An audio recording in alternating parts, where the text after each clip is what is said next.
And this is how the federal government gets things accomplished. When they want a state to do something and the state doesn't want to do it, they have two big ways. We are the Armed Attorneys. Today we're talking about a new initiative by the Department of Justice that is all about red flag laws. We're going to be talking about what the change in the law is, who's participating, and why red flag laws don't necessarily work. But before we begin, show your support for the Second Amendment by hitting that like button. And make sure to follow us over on Twitter, now known as X. We are going to be posting more regular breaking news updates over there, so check us out there. But going to kind of the meat and potatoes, we got this announcement from the Department of Justice explaining they're going to be dumping a ton of funds into training and assisting local and state law enforcement and enforcing red flag laws. Yes, so this was a fun little like Saturday morning and like what 7 in the morning on Saturday this past weekend. My husband was like shooting me this message from Twitter from the Department of Justice, and it was like, "Let me have my coffee before you infringe my rights." Am I right? Seriously. So anyway, so yes, we have this announcement from the DOJ that we are going to take your taxpayer dollars and we are going to hire a lot more bureaucrats and we're going to fund this initiative to do what?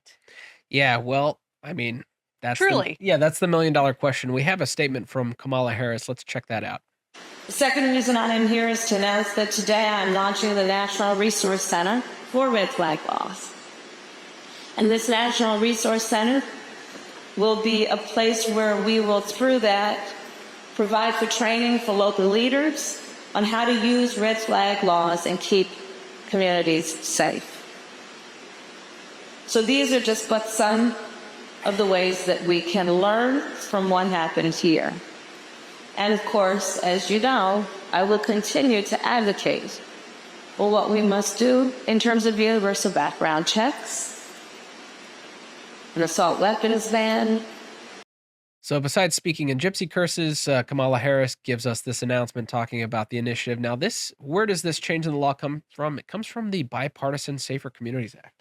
Right. So if you're wondering to yourself, um, how did we get the funds allocated for such a nonsense organization whose stated goal is ostensibly nothing, like support and guidance? Sure. I mean, that's like, It's taxpayer funded lobbying is what it is. it is taxpayer funded lobbying. And the answer is the funds are allocated in the bipartisan safer communities. Bipartisan, but why is it?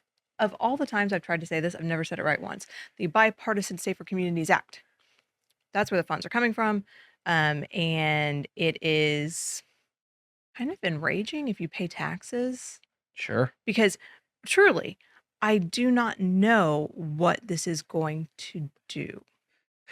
So they are ostensibly funding training for state officials to implement their state's red flag laws. Now, It's uh, not a federal red flag law. no, I mean, thank goodness, but no, and what we see here is, and we got this from the announcement with Kamala Harris, we have about 21 states that have some form of what they call a red flag law. Six so far have opted to participate in the program, essentially availing themselves of these federal funds. These federal funds are being made available to states that participate in this kind of training. But we still see, I mean, the vast majority of states don't have red flag laws, aren't participating. So, I mean, I guess there's money on the table here, but ultimately, this is kind of going back to it's taxpayer funded lobbying. yes, and this is a tactic that has been sitting there waiting for the playbook for quite some time. And this is how the federal government gets things accomplished. When they want a state to do something and the state doesn't want to do it, they have two big ways. One is to give more funds to the states who do it, and the other is to take money away from the states that don't do it. So we are in the phase of give more money to the states who are doing what we want them to do, which is institute red flag laws, right? That's the carrot. What's coming next is the stick, which is at some point they are going to tie in. I mean, assuming Democrats gain enough control to do such a thing, they will tie in funds that states are already getting to the presence of a red flag law. And then if you do not have a red flag law, you are going to lose a bunch of federal funding. And then we're all going to have red flag laws. That's why the drinking age is 21 across the entire country, right? Yeah. It was not the carrot, it was the stick. But we know that red flag laws don't work Mm. because they focus on the wrong thing. They focus on firearms or the weapons. They don't focus on the dangerous individual. I don't see how going to a person who is a danger to themselves and others, taking away all their guns, but leaving them alone fixes anything. But for some reason, the Democrats seem to think that that's a viable solution.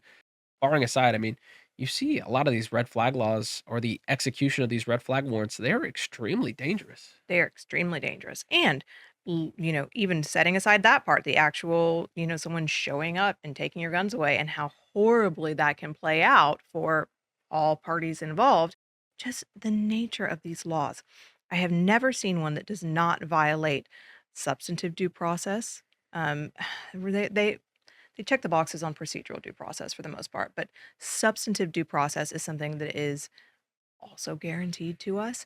And red flag laws are just incredibly abusive of your rights. So it really is, if we, if this is going where I think it's going, if this is at first the carrot and we are simply awaiting the stick, the next chance the liberals have a chance to do it, we're in for red flag laws all over the country. But then I guess it raises the question, transport ourselves back to 1791 at the time the Second Amendment was adopted. I don't think that the founding fathers would have ever envisioned such a thing. No, but Bruin has not been the angel voice that we anticipated it would be either at this point. Yeah, well, Not at because least it shouldn't be, but because it is just we just cannot get infringements up to the Supreme Court fast enough to make a noticeable difference yet. yeah, so think about stick coming, then litigation, then decade pass, then hopefully infringement repealed, but golly, that's a long, long road. But this is something that we are going to watch, not necessarily for just the nonsense waste of money that's happening right now, but for what we anticipate is coming in the future. But we hope you enjoyed this discussion. If you did, consider subscribing, hitting that like button, and help us fight the anti-2A algorithm by sharing this video. And please question and comment for us below. Until next time, we're the Armed Champions. And the second reason I'm here is to talk about red flag laws. Stop getting sick, Richard.